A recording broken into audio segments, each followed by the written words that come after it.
A man's jailed for 34 years over his role in a gangland shooting that left a 9-year-old girl with a bullet lodged in her brain.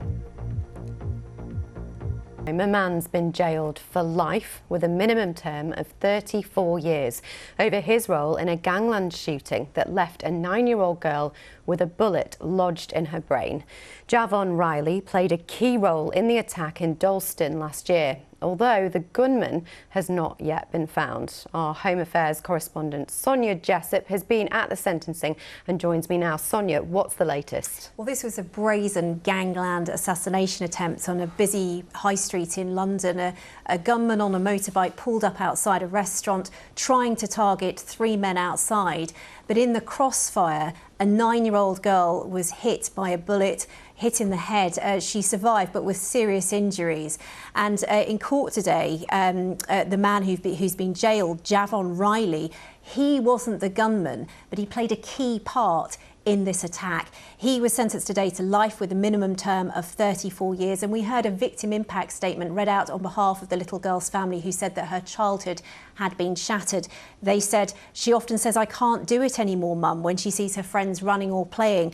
And they said, "Our daughter's joyful spirit remains, but is now wrapped in layers of frustration and silent pain." They asked how many more children must lose their future to a senseless act of violence. Well, this rivalry between the two gangs goes back years, as I've been finding out. Diners at a busy restaurant dive for cover as a gunman opens fire. The attacker on a motorbike, suspected of links to a Turkish gang.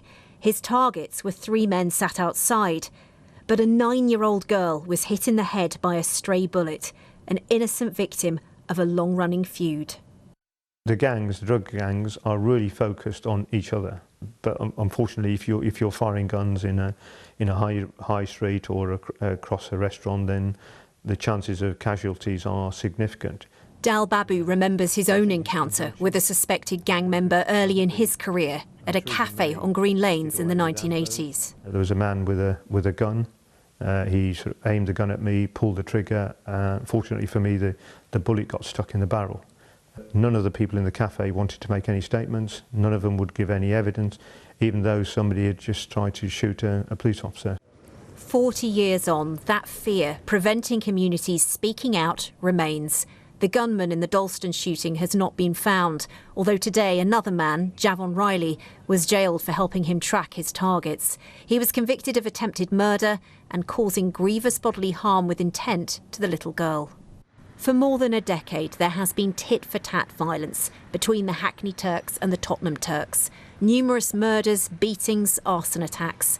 In 2009, shopkeeper Ahmet Paytak was shot dead in Holloway, another innocent victim caught up in their feud. And there's concern that those carrying out the commands of the gangs on the streets are particularly dangerous.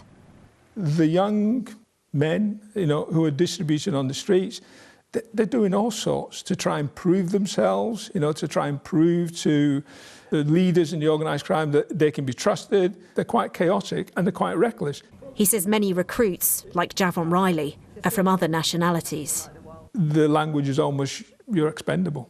You have the encounter with the police. If something untoward happens to you, that's the price you pay.